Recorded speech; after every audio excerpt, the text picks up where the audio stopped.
اللهم صل على سيدنا محمد وعلى آل سيدنا محمد. أعوذ بالله من الشيطان الرجيم. بسم الله الرحمن الرحيم.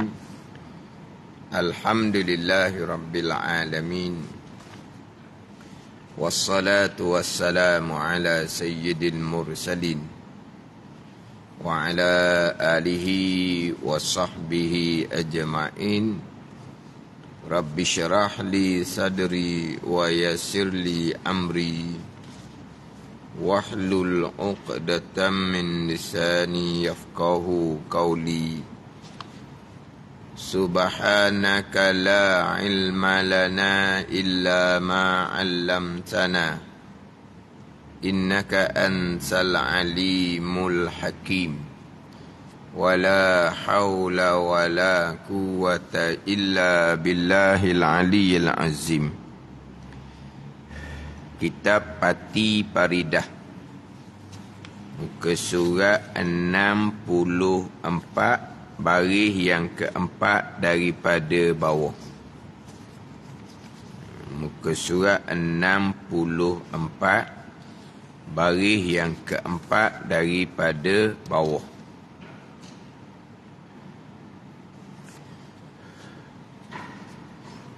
Qala al-muallifu rahimahullahu ta'ala wa nafa'ana bi'ulumihi amin.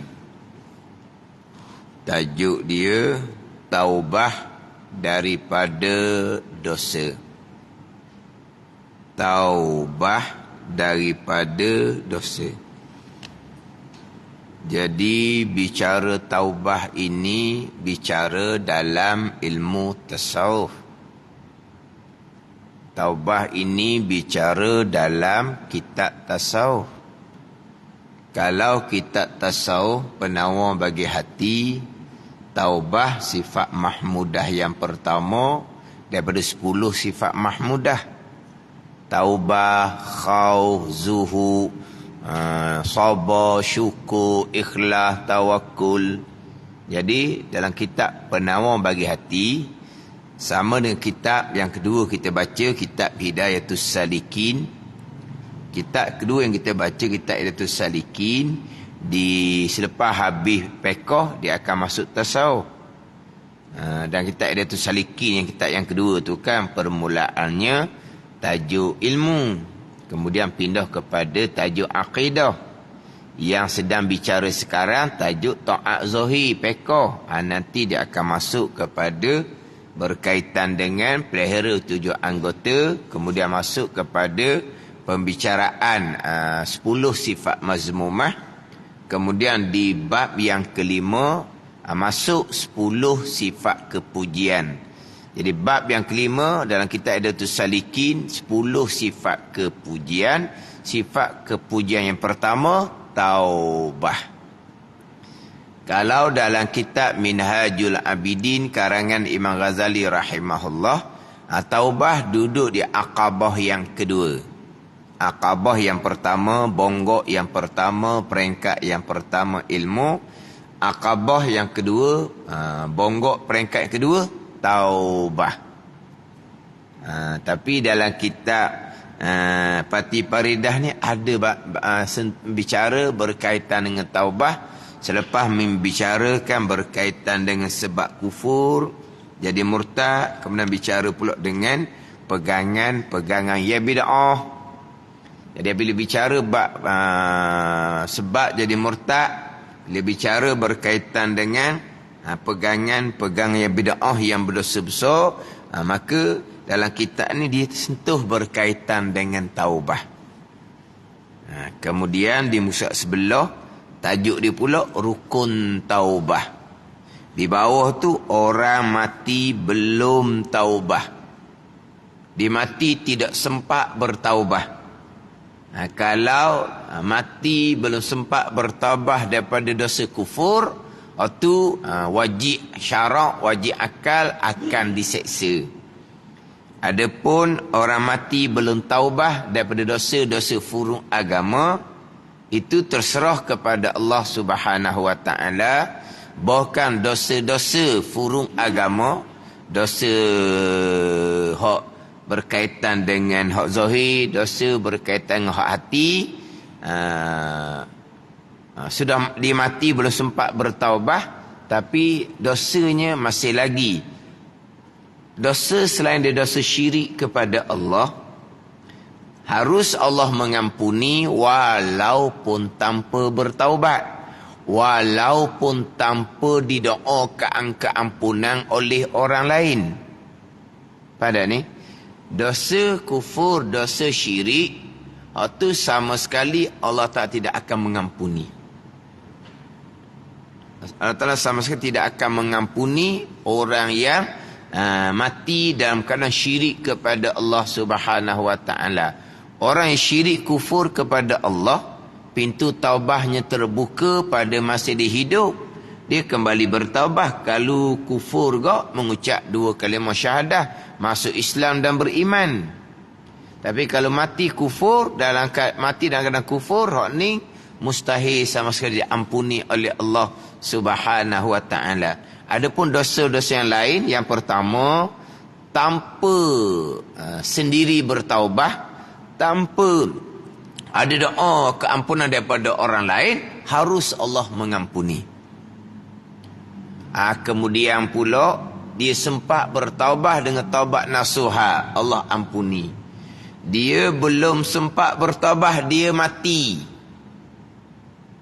maka dosanya masih lagi terbuka untuk diampuni dengan doa-doa keampunan daripada orang yang hidup. Tambah pula doa-doa keampunan daripada anak cucu sendiri, yang sentiasa doakan keampunan kepada kedua orang tua aku. Tu. Allah terima doa tersebut, Allah Ta'ala akan ampuni dosa yang ada dalam kubur, yang mati belum sempat bertaubah. Kalau dosa tu bukan dosa syirik kufur kepada Allah Subhanahu Wa Ta'ala. Kemudian dia masuk tajuk pelihara hati daripada maksiat. Pelihara hati daripada maksiat, mana jahat sangka dengan Allah, sangka aman dirinya daripada murka Allah, putus asa daripada rahmat Allah. Ni maksiat hati belaka ni, jahat sangka dengan Allah, sangka aman dirinya daripada Tuhan murka. Aman dah, dia rasa macam sejahtera je dia. Ni biasanya orang yang tak ada ilmu, tak ada apa ni, dia buat amal, dia rasa macam lepas dah dianya. Tapi orang ada ilmu ni tahulah dosa pahala, dosa mana yang dimurkai oleh Allah. Kemudian takabur, riak, ujub, dengki, dia di antara bicara hak maksiat hati. Ini pun tasawuf juga. Kemudian tajuk dia pelihara diri daripada maksiat. Ini maksiat zahir pula ni. Pelihara daripada makan riba, minum perkara yang memabukkan, makan harta anak yatim dengan tidak sebenar, makan perkara yang haram, mengumpat, pelaga orang. Tak ada pelaga orang. Pelaga orang ni pengadil gusti itulah pelaga orang. Dia kata, dia pelaga. Kan pengadil gusti tu kan, hak tinju tu kan, hidup tengah kan. Okey, dia pelaga. Bukan ni pelaga orang ni batu api lah. Abang gelalak ijak. Abang apa? Tukang adu domba. Tu pelaga orang. Tapi itu pelaga orang juga dok. Hak pengadil gusti tinju tu kan. Okey. Masuk. Dok kan itu. Tapi maksud pelaga orang ni namimah. Namimah ni itulah batu api lah kalau kita kau. Batu api. Dusta, memaki, melihat aurah, dengar orang mengumpat, mengurangkan sukatan dan timbangan, khianah, mencuri, pukul orang, bunuh dengan tidak sebenar, berjalan pada tempat maksiat, derhaka dua ibu bapa, tidak bertegur, menzalimi akan makhluk. Ni. Kemudian dia masuk pada tajuk doa. Barulah pergi kepada makhluk kesemuanya binasa, melainkan 10 perkara. Roh kemudian daripada mati Surat 68, masuklah bicara mungkar, nakir, menanya dalam kubur. Ini bicara rukun iman yang kelima, beriman dengan hari kiamat, sirat, haud, neraka, syurga, habis kita. Jadi sebelum nak bicara bab mungkar, nakir, bab barzah apa semua, selepas bicara berkaitan dengan pegangan bid'ah yang berdosa, bicara bab taubah daripada dosa.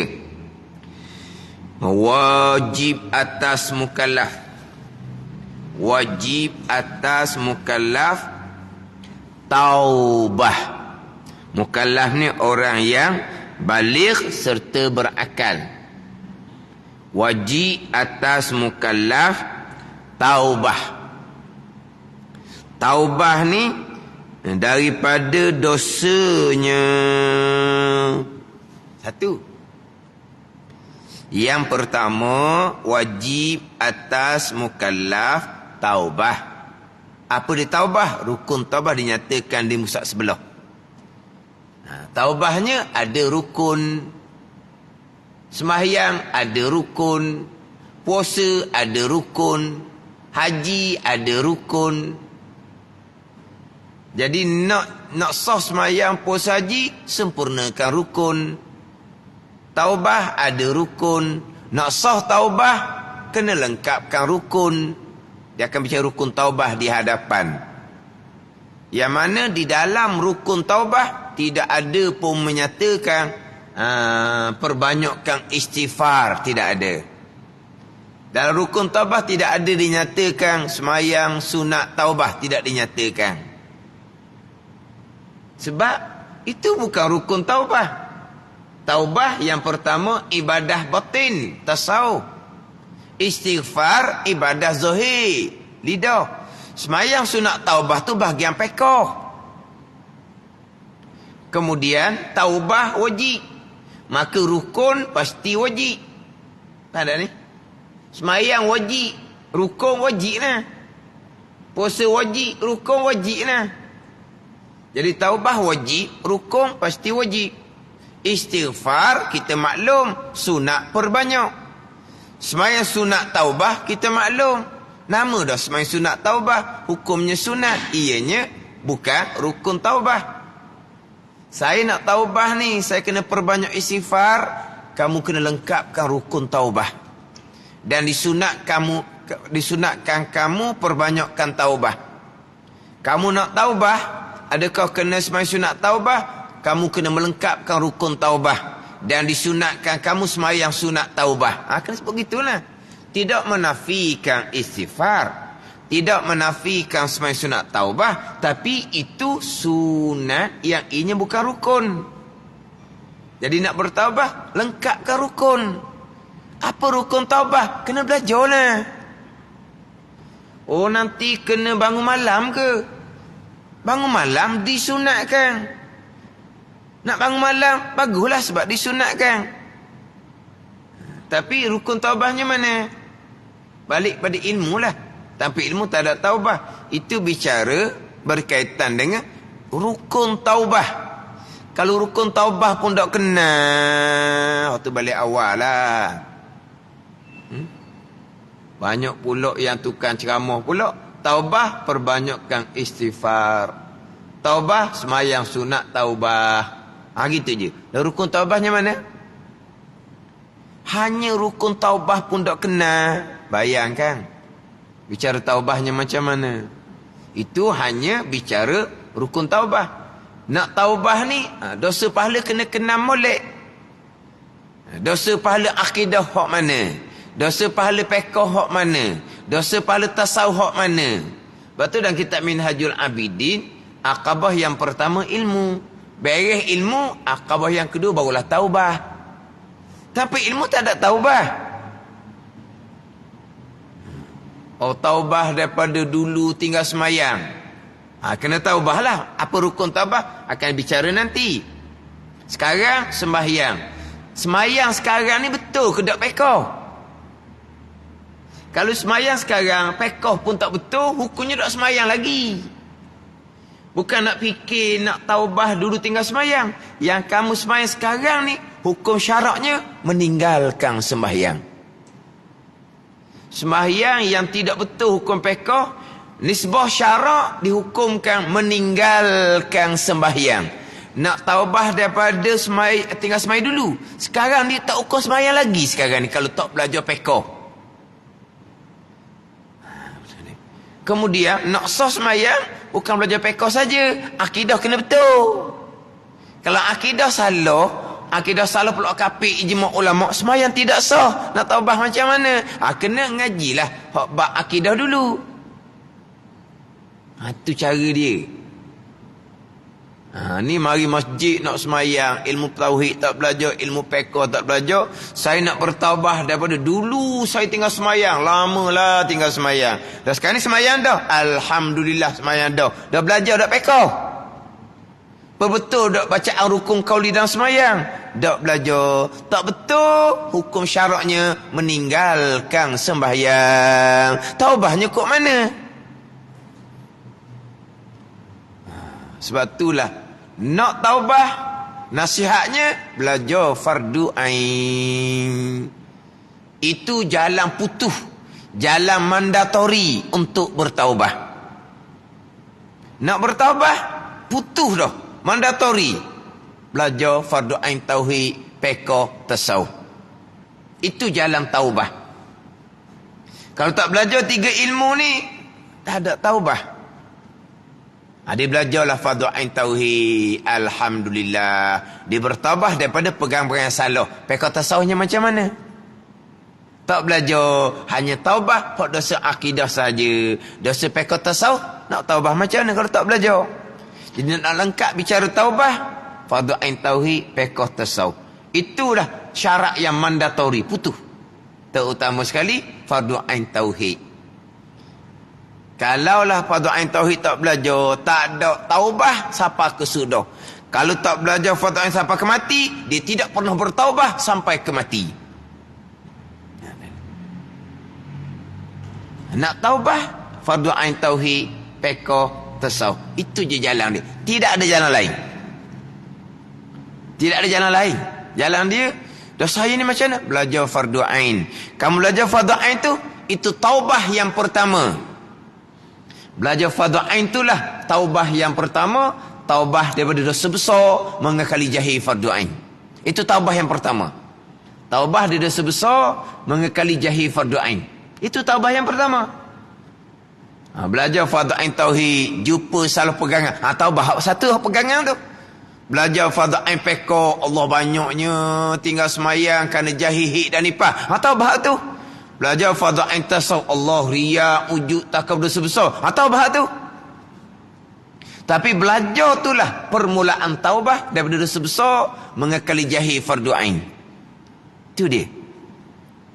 Taubah syarat dia mandatori, tak ada jalan lain melainkan kena belajar fardu ain tauhid, fiqh, tasawuf. Duduk masjid lama dah, kesiangnya ke kawan tu tak ada fardu ain tauhid, fiqh, tasawuf, tak panggil orang yang bertaubah. Walaupun nampak baik dah, berubah dah perangai, berjemaah 5 waktu, tapi macam mana dengan pegangan?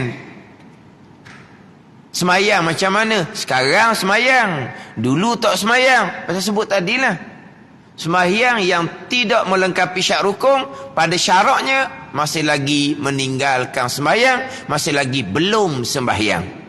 Lepas tu Nabi kata, fa innaka lam tusalli. Nabi kata kepada Khalaf bin Rafi', kerana kamu belum sembahyang. Pada ni, kamu belum sembahyang. Lam tusalli, kamu belum sembahyang. Ingat. Ni kadang-kadang ni bertahun-tahun dah ingat ke bertaubah dah. Belajar kemudian Allah tak ada taubah lagi. Tak ada taubah. Sebab belajar fardu ain itulah permulaan taubah. Permulaan taubah daripada dosa besar, mengekali jahil fardu ain. Jahil fardu ain akidah, berpegang dengan akidah yang salah. Jahil fardu ain fiqh, sembahyang bang tidak sah. Jahil fardu ain tasawuf, hati bersifat dengan sifat yang diharamkan oleh Allah Subhanahu wa taala. Itu. taubah. Balik kepada belajar fardu ain tauhid, fiqh, tasawuf. Orang nak taubah ni, mana tempat tuju dia? Orang nak taubah, tempat tuju dia masjid. Orang nak taubah, memanglah tempat tuju dia masjid. Kalau masjid tak sediakan syarat untuk orang cari tempat betul dah ni, betul lah.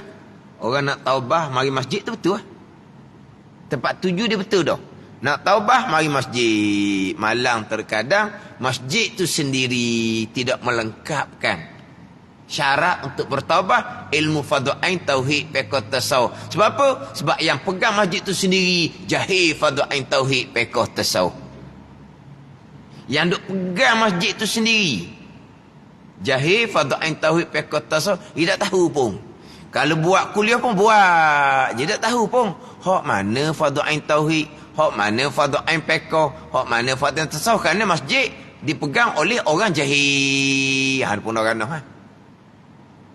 Ada ni. Ini realiti akhir zaman. Orang nak bertaubah, dituju kepada masjid, memang betul dah.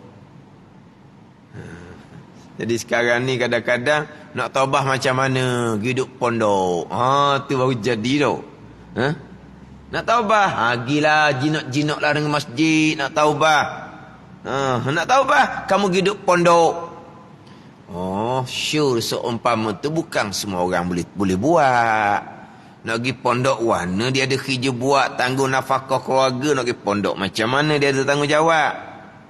Tapi maknanya sekarang kalau nak jalan selamat ke, nak taubah hidup pondok. Kalau kata nak taubah, kamu berjinak-jinaklah dengan masjid. Hak tu kadang-kadang tak jadi juga. Maknanya sekarang dok kena orang nak taubah ni, kita tolong pandu jalan ilmu kepada mereka. Tak ada di masjid, ikutlah live FB, gitu je lah. Ikut live FB, itu je jalan dia. Kalau semata-mata berjinak-jinak masjid, tak lepas. So hidup pondok, apa ni? Kita ni hidup pondok mana kamu? Boleh? Mana Nazri hak cepat sekali boleh hidup pondok. Allah lah. Bukan kata tengah kerja, hak pecing pun tak boleh hidup pondok. Sebab apa? Ayang itik. Yang itik tak ada dah sekarang ni. Rumah tangga lah, anak lagi, cucu lagi duk sibuk. Hidup pondok lah. Allah, dia tu sibuk. Kalau zaman dulu sibuk ayang itik, sekarang tak ada dah ayang itiknya. Sibuk lah, dia buat sibuk. Mana? Orang kerja hidup pondok, orang pecing pun. Tapi cuba pergi pondok Pasir Tumbuh, boleh tengok orang pencing. Ramai mana duduk di pondok. Akhirnya pondok Pasir Tumbuh, dia banyak rumah sewa. Bilik sewa, rumah sewa di belakang. Akhirnya hak mari tu orang hak banyak duit, jadi harganya tinggi. Orang hak tak ada duit nak pergi, tak mampu nak sewa. Sebab apa? Orang luar ni mari. Orang luar ni mari kan. Dah orang yang berduit. Bila mari ramai orang berduit, jadi mahal lah harga rumah sewa, bilik sewa. Kan hak mari tu hak duit banyak. Ada ni. Asalnya tak mahal pun asalnya. Tapi bila mari orang berduit, menyebabkan naik harga rumah sewa, bilik sewa. Siapa yang sewa? Orang-orang pencing. Orang pencing hok mana kalau tengok gok orang-orang yang semak-semak lah. Semak tak? Orang yang kemah-kemah. Orang yang kerja jabat. Bukan orang kerja nyaku-nyaku dak lah. Bukan pekebun petani, bukan. Orang kerja dalam ekong lah kita kata. Kemah je. Dengan jubah, dengan serban, istiqamah belajar. Tapi yalah, ramai tak ramai pun, tak ramai mana lah banding satu Malaysia ni. Hak mari pulak daripada Kuala Lumpur lah hak mari. Tu betul-betul tu. Tu betul-betul. Tu betul-betul. Nak taubat hidup pondok. Gitu. Ziarah-ziarah lah sekali-sekala. Cuba pergi ziarah, pergi pondok-pondok tengok. Boleh duduk, nak duduk seminggu boleh. Duduk seminggu. Ada pula ke homestay pun ada. Duduk boleh seminggu. Apa? Merasai suasana pondok. Dia boleh seminggu.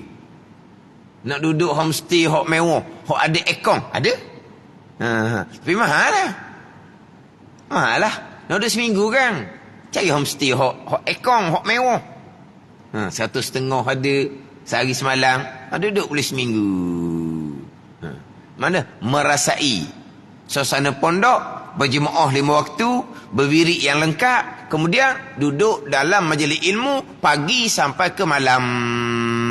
Rasa macam mana? Mana kalau rasa panah punggung, nyakit banyak. Kalau rasa panah punggung, Allah nak balik lah.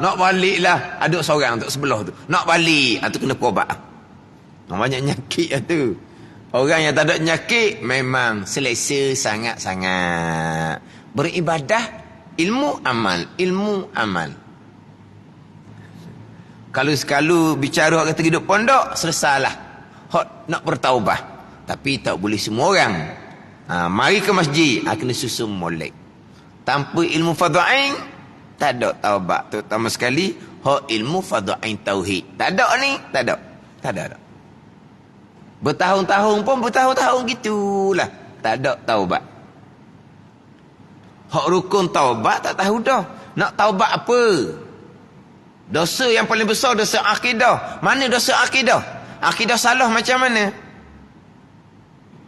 Pahala yang paling besar akidah ahli sunnah wal jamaah. Kena jelas. Akidah ahli sunnah wal jamaah macam mana? Jelas. Tahqiq pasti sahih. Dan kena jelas tahqiq pasti sahih. Manakah akidah yang berdosa besar? Manakah akidah yang kapi ijma' ulama? Ada ni. Ni jangan, ni nombor 1 ni. Sehingga kan dikata pada saya, ni saya cerita semalam di Masjid Gelung Bila. Maknanya saya ambil lah dia punya cerita tu sebagai panduan lah, sebab dia orang berpengalaman. Orang yang bidang bahasa Inggeris lah. Kalau saya mengajar tauhid ni, dia menulis dengan bahasa orang putih. Dia tulis dengan bahasa orang putih. Dan dia kata saya mengajar ni ilmu lama. Yang sekarang ni jarang-jarang orang nak bicara molek, dia kata. Dia panggil ilmu lama, ilmu orang lama, dia kata. Yang perlu kepada pemikiran yang kritikal. Atau ayat dia tu, ayat pensyarah, bukan ayat saya tu. Pemikiran yang kritikal, dia kata. Apa maksud pemikiran yang kritikal?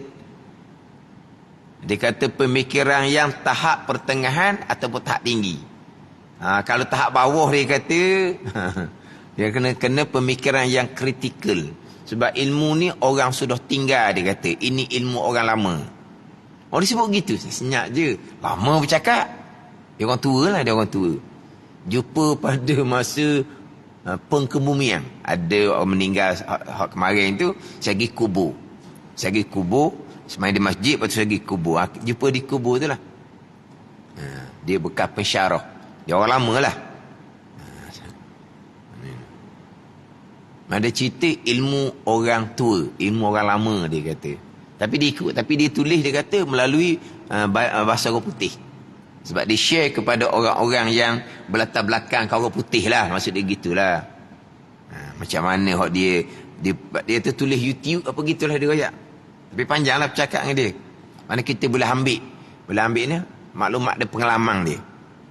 Boleh tulis orang putih, mana standard lah dia ni.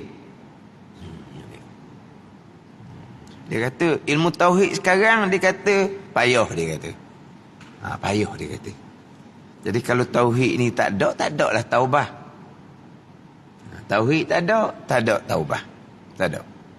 Pekoh comel macam mana pun, tasawuf comel macam mana pun, tak ada taubah, tak ada jalan agama. Tak ada jalan agama. Tak ada ni. Tak ada jalan agama tanpa akidah yang pertama, tauhid yang pertama, allazina amanu. Barulah pekoh tasawufnya wa amilus solihat. Mereka yang beriman dan beramal soleh, beriman. Barulah pekoh tasawuf beramal soleh. Jadi nak kembali kepada agama, nak bertaubah, ilmu yang pertama. Nak taubah, nak kembali pada agama. Taubah ni asal makna kembali. Ar-rujuk asal makna. Taba yatubu taubatan. Dengan mana ar-rujuk. Kembali. Itu taubah. Kembali daripada jauh daripada Allah kepada menghampirkan diri dengan Allah Subhanahu wa ta'ala. Itu taubah. Kembali daripada jauh daripada pegangan yang salah kepada pegangan yang sebenar. Kembali daripada jauh dengan Allah kerana meninggalkan sembahyang kepada menghampirkan diri Allah dengan mengerjakan sembahyang. Itu taubah. Kembali daripada jauh dengan Allah dengan pegangan salah, dengan tok sembahyang, dengan sembahyang yang tanpa ilmu, dengan riak, wujud, takabur, itu jauh daripada Allah. Dengan kembali kepada menghampirkan diri kepada Allah dengan beriman dan beramal soleh. Itu dia taubah. Kembali. Ar-rujuk makna asal. Kembali. Taubatan kembali. Jadi wajib atas mukallaf taubah daripada dosanya. Satu, dengan bersegera. Bersegera ni. Satunya wajib atas mukallaf taubah daripada dosanya. Satu. Kemudian taubah ni pula dengan bersegera. Dan jikalau dosa kecil sekalipun wajib taubah dengan bersegera juga. Wajib taubah satu dah. Wajib bersegera. Dua kewajipan di sini. Kalau ambil di poin wajib bersegera ni lah. Panjanglah bicara apa makna bersegera.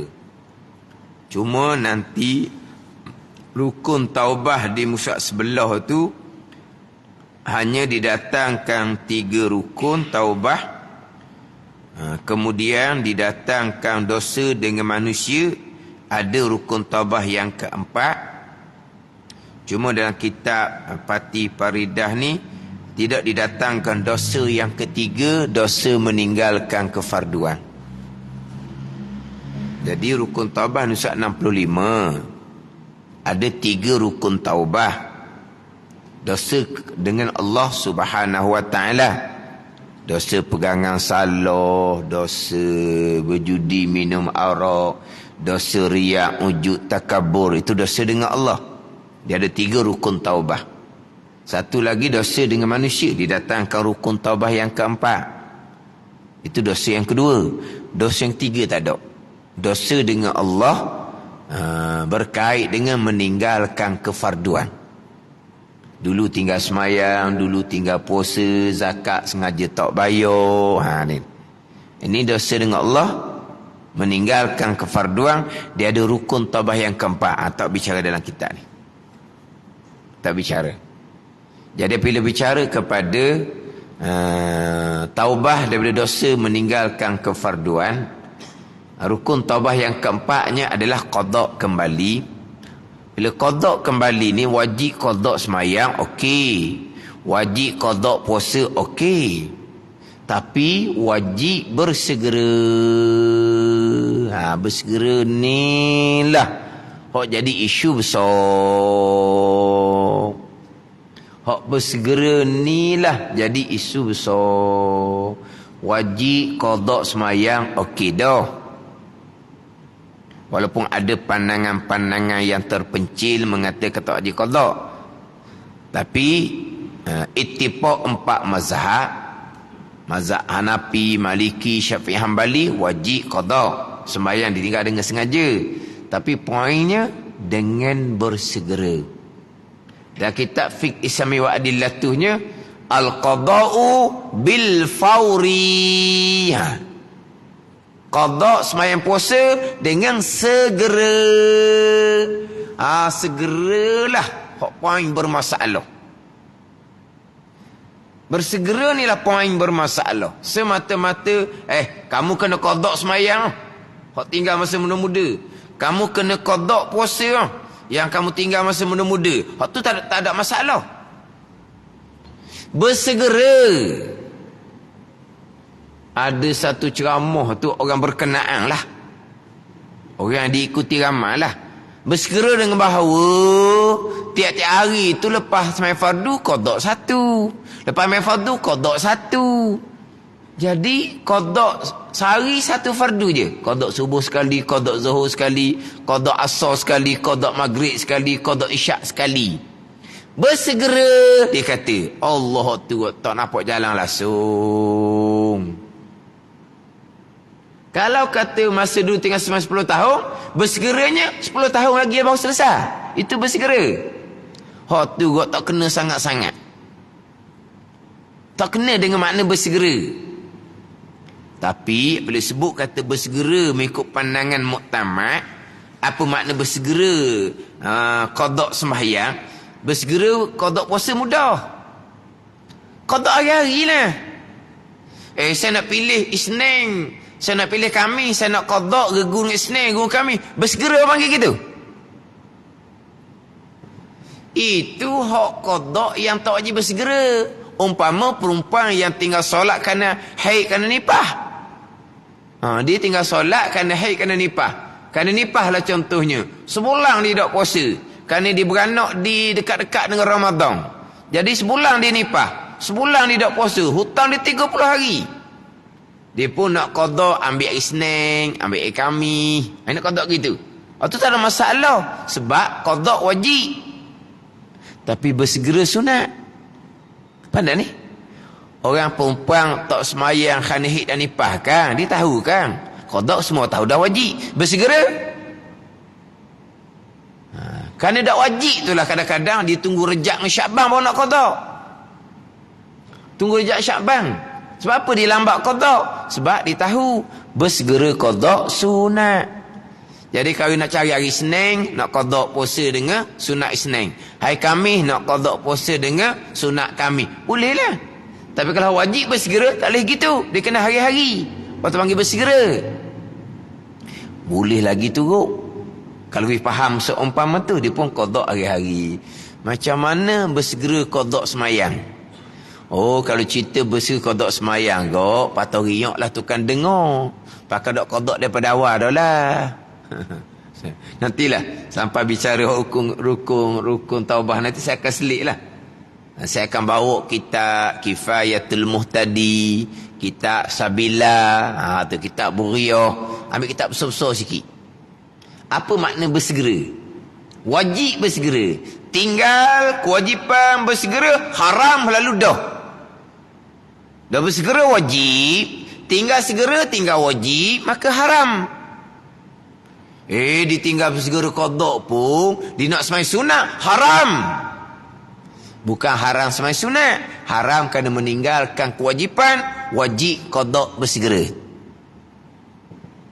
Itu memang kontroversi lah. Jadi kih lah. Kalau kita duduk masjid ni tak apalah. Kalau masuk dalam YouTube FB kok, kena kecam lah. Kena kecam lah. Dah kena qada lah. Oh ustaz mati ya. Apa gitu saya ngajar dulu. Mati kalau gitu ustaz. Moleklah mati dalam semayang. Nak jawab macam mana kita je? Itu pandangan muktamad. Barulah selit pandangan daifnya macam mana pula. Gitu je lah. Tapi dengan bahawa pandangan muktamad wajib qada bersegera tu memang tak mampu orang kita nak tunaikan. Hak pandangan muktamad. Barulah kita datang ke pandangan-pandangan daif. Dan terkadang bersegera tu pun tak faham makna dah. Bersegera. Ada ni. Bersegera. Qada satu fardu sudah, qada lain pula, qada pula. Tinggal bersegera hanya untuk perkara yang tak dapat tidak daripada menunaikan kewajipan-kewajipan yang lain. Kita ada tanggungjawab jaga mak ayah yang uzur, tu kewajipan yang lain.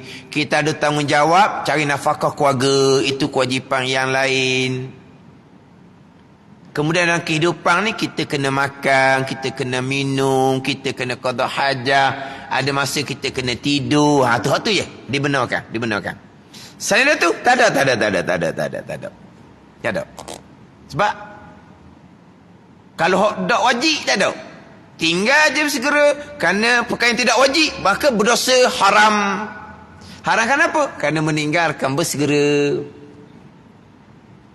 Qada ialah qada wajib, bersegera tu poin dia. Qada wajib okey je, orang boleh terima. Bersegera, bersegera ni. Mana? Dulu-dulu jadi kecoh masa ngajar mula-mula. Padahal ayat cerita molek dah, melainkan untuk cari nafkah keluarga, gitulah bicara-bicara. Ada lagi dah ustaz, dah kerja buat kita. Dia bunyi. Baru je sebut melainkan untuk kerja cari nafkah keluarga yang wajib atas kita, cerita molek. Dah ustaz dah kerja kita. Allah kata ada jenis hak lambat faham. Oh, lambat faham. Lepas tu minum air baru tanya semula. Maksud dia apa segera? Dia tak faham, dia cepat melenting. Walah sebut dah. Melainkan untuk kerja, untuk nafkah keluarga yang tak dapat tidur atas kita. Kenapa timbul? Dia nak kerja buat, kerjalah. Hak kewajipan. Hak tak kewajipan, qada. Lepas qada. Tapi nak qada semani balik pada ilmu lah. Dia sebut tadi belajar dulu. Nak qada semayang. Hak dahulu, semayang sekarang betul ke tak? Belajar dulu molek. Nak qada ni semayang sekarang ni tuan terima ke tak? Akidah betul ke tak? Semayang betul ke tak? Rukun qauli tu betul ke tak? Nak qada hak lama macam mana? Hak tunai sekarang pun macam mana tunai sekarang? Saya nak qada lama. Hak tunai sekarang ni macam mana? Tunai sekarang ni akidah macam mana? Hak semayang tunai sekarang ni pekoh macam mana? Bincang tu dulu. Barulah bincang. Nak qada hak tinggal masa dulu. Jadi qada tu kemudian, ilmu dahulu. Saya ni nak qada semayang. Nasihatnya awak belajar dulu. Qada semayang awak belajar dulu, biar semayang awak sekarang ni dengan akidah. Biar semayang awak sekarang ni dengan pekoh comel. Dengan semayang awak sekarang dengan bacaan-bacaan betul. Ilmu belajar dulu. Tak sudah fikir hak qada lama tu. Fikir hak sekarang, hak tunai ni. Hak tunai sekarang ni macam mana? Barulah fikir balik hak qada hak tinggal pada masa dahulu. Nak kira macam mana? Sebab benda barang lama. Tak tahu banyak mana. Macam mana cara nak buat anggaran? Kalau qada tanpa ilmu akan timbullah qada je dia. Mocik tak main sunat, mocik qada je. Patutlah mana mocik qada? Mocik qada lama dah. Dah mocik banyak ketinggal semayang. Sebab biasanya hak banyak tinggal semayang, kalau lelaki orang perempuan ni dia okey sikit bab semayang ni. Mocik banyak ketinggal semayang. Mocik tak tinggal banyak mana? Lepas tu kenapa qada je gitu? Dah kalau kita qada lebih, boleh pahala sunat. Ni dia panggil salah pengajian. Kalau dia tinggal semayang sedikit saja, dia sengaja melebihkan qada yang lebih tu haram serta tidak sah. Awak main. Dah kata hak qada boleh pahala sunat, kalau dia buat anggaran molek dah, dia pun qada. Kita kata 100 waktu. Berhenti dia, habis dah. Dia kena buat anggaran dulu. Kena mikir dulu. Balik umur berapa, semayang, tak semayang langsung, lama mana, anggaran. Semayang tak cukup, lama mana, anggaran.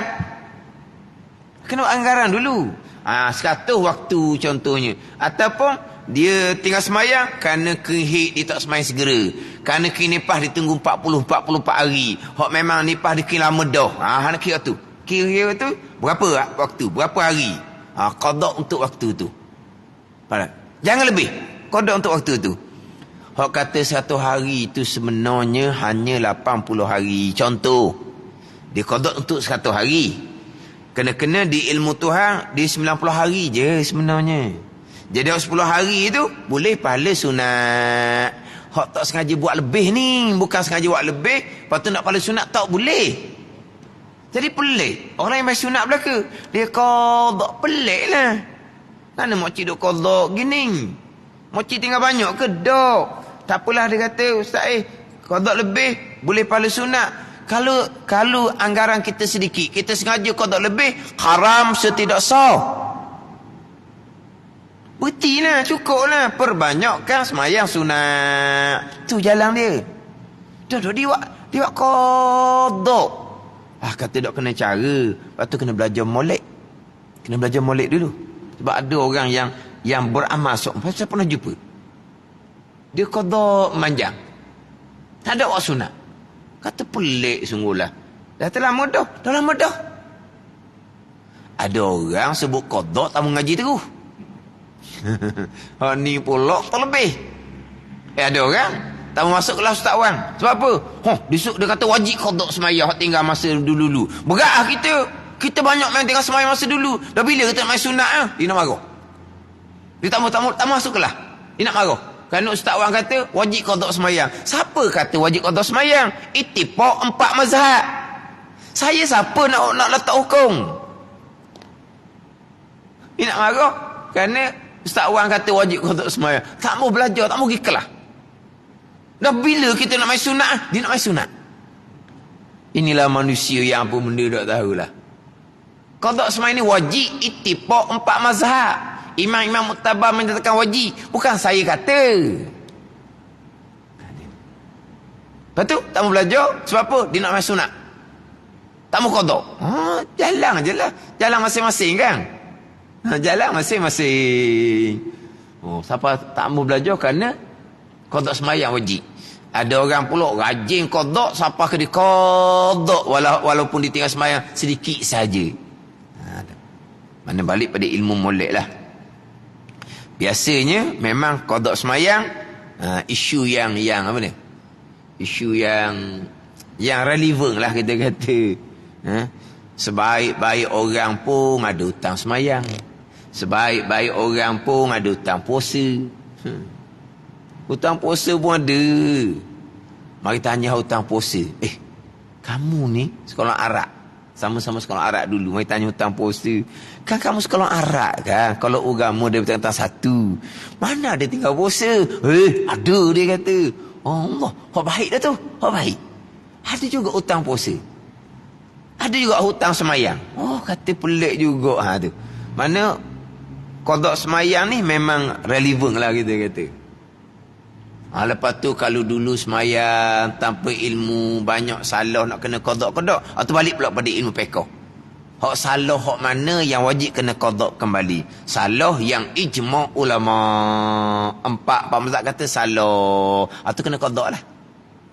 Kalau salah yang khilaf ulama tak wajib qada. Kena qada tu pula. Kena beraluh. Dia tak boleh nak tergesa-gesa tak boleh. Sebab tu kalau kita jumpa orang baru nak bertaubah ni, dia tergesa-gesa. Saya nak qada semayang. Belajar dulu molek. Saya dulu banyak salah semayang. Kena belajar dulu. Salah awak ni, salah ijma' ulama' ke tidak? Jangan lorak-lorak. Jangan gopoh-gopoh. Pelan-pelan. Dia kena gitu. Mana apa? Kena belajar dulu molek. Belajar itulah permulaan taubah. Belajar tu permulaan taubah. Nak bertabah dia dosa apa? Sebab tu Imam Ghazali dalam kitab Minhajul Abidin, Imam Ghazalinya dalam kitab Minhajul Abidin, dia dosa bahagi 2. Saya sebut tadi dosa bagi 3 dan kitab Panawah Hati. Itu bagi 3. Dosa dengan Allah berkait dengan anak Adam, dosa dengan Allah berkait dengan tinggal kefarduan 3. Ada pun dalam kitab Minhaj Imam Ghazali juga. Panawah Hati pun dia ambil daripada kitab Arba'in Imam Ghazali juga. Dia mulanya bagi dosa 2. Yang pertama dosa usuluddin. Yang kedua dosa furu'uddin. Itu kena ambil molek tu. Yang pertama dosa usuluddin, dosa akidah. Bukan dosa tinggal semayang, bukan dosa tinggal puasa. Dosa usuluddin, dosa akidah dulu. Ini yang pertama. Ada ni. Dosa akidah. Dosa akidah ni Imam Ghazali pecah 2. Dosa usuluddin Imam Ghazali pecah 2. Hak pegangan kafir. Yang kedua hak pegangan yang bid'ah. Dia gitu. Sekarang dia bagi 2 dosa. Siapa yang pertama? Dosa usuluddin. Dosa usuluddin Imam Ghazali bagi 2 pula. Dosa usuluddin yang pertama pegangan kafir. Yang kedua dosa usuluddin pegangan yang bid'ah. Baru lagi pada dosa furu'uddin. Dosa furu'uddin lah. Baru pergi kepada dosa minum arak, dosa berjudi, dosa berzina, dosa tinggal semayang, dosa dengan anak Adam. Dia pergi situ. Jadi dosa furu'uddin pergi pada dosa berjudi, minum arak, berzina. Dosa tinggal semayang, tinggal puasa, zakat tak bayar. Dosa furu'uddin, dosa riak, ujub, takabur, hasad.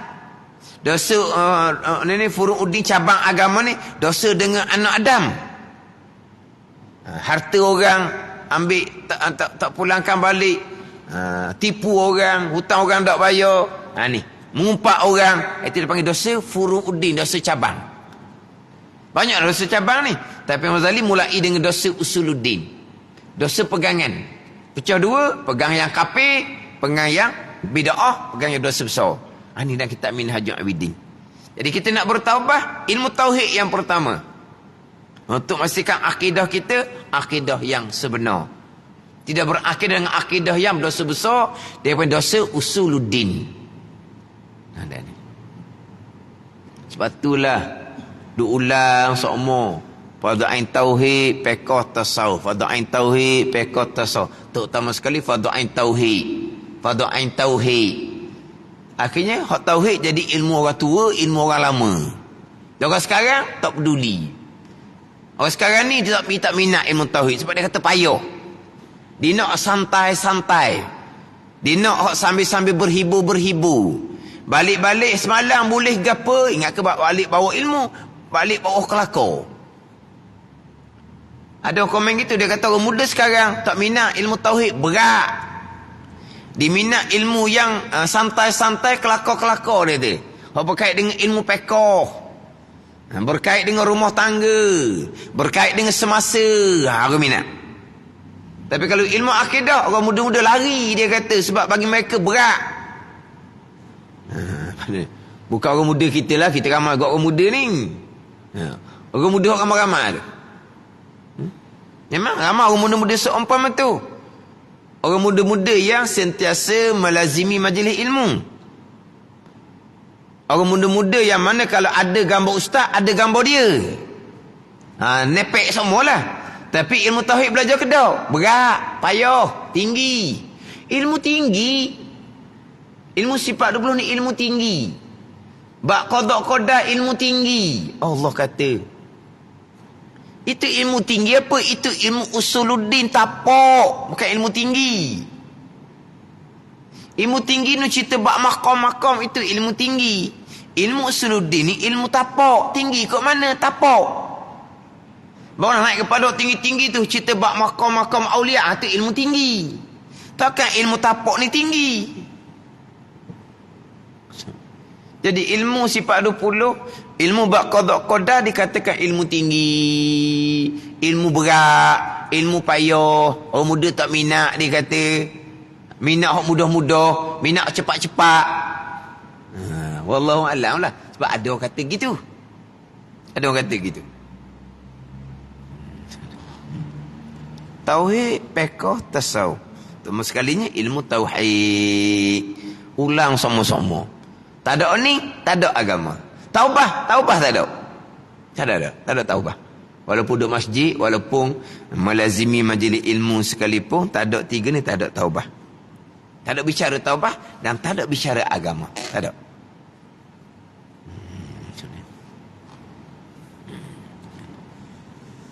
Jadi belajar itulah permulaan taubah.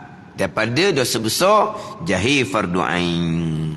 Jadi wajib atas mukallaf taubah daripada dosanya. Wajib taubah ni dengan bersegera, melambatkan taubah dosa yang lain pula. Contoh dulu dia berjudi, dia bertaubahnya 10 tahun kemudian dengan melengkapkan rukun taubah. Dia kena bertaubah yang pertama daripada dosa berjudi. Yang kedua, dia kena bertaubah suku sakat pula daripada dosa, melambatkan taubah daripada dosa berjudi. Sekarang tu contoh dia berjudi. 10 tahun akan datang dia bertaubah. Dia bukan hanya bertaubah dari dosa judi.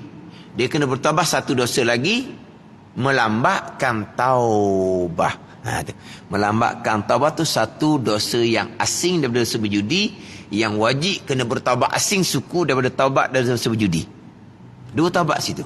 Yang pertama taubat dari dosa berjudi, yang kedua bertaubat dari dosa kerana melambatkan taubah, yang mana taubah wajib bersegera.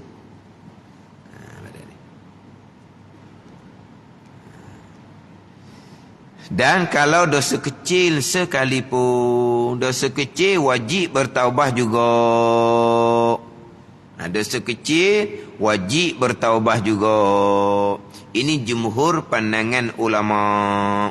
Dosa kecil wajib bertaubah. Ada setengah pandangan dosa kecil tidak wajib bertaubah. Buat kebajikan, kebajikan akan menghapuskan dosa kecil. Yang mana dosa kecil tidak wajib bertaubah. Buat amal ibadat je. Dengan wuduk menghapuskan dosa kecil. Dengan sembahyang menghapuskan dosa kecil. Dengan membaca Al-Quran berzikir menghapuskan dosa. Tak payah bertaubah. Dia dosa-dosa kecil. Tapi dalam kitab ni, dan kalau dosa kecil sekalipun wajib bertaubah juga. Ini pandangan jumhur kebanyakan ulama. Dan tidak binasa taubah yang dahulu apabila kembali kerja dosa pula, bahkan wajib taubah juga pula dosa itu. Taubat molek-molek dah, kemudian dia mengulangi balik dosa, tak binasa, tak punah taubat hak asal. Ini di sisi ahli sunnah wal jamaah. Di sisi Mu'tazilah bertaubat molek-molek dah, kemudian buat pula taubat hak asal tu, hak tuan terima tu, jadi terbatal semula. Itu Mu'tazilah.